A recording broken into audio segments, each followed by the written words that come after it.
the extended nose is necessary in the sub-spindle often because of the tight clearances in a Swiss type machine. You need that extended nose to be able to get your tooling down to the part.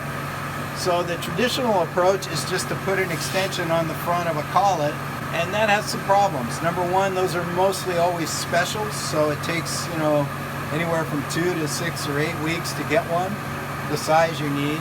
Another problem is because they just added a nose onto the collet, it telescopes all the error of the collet further out and accentuates error. Also, the clamping force is applied back inside the spindle, and the part is out near the nose, so as you tighten it, the collet sort of pigeon toes out like this. So all the clamping force is on the back edge of your part while the machining is on this edge, so it doesn't hold it very accurately.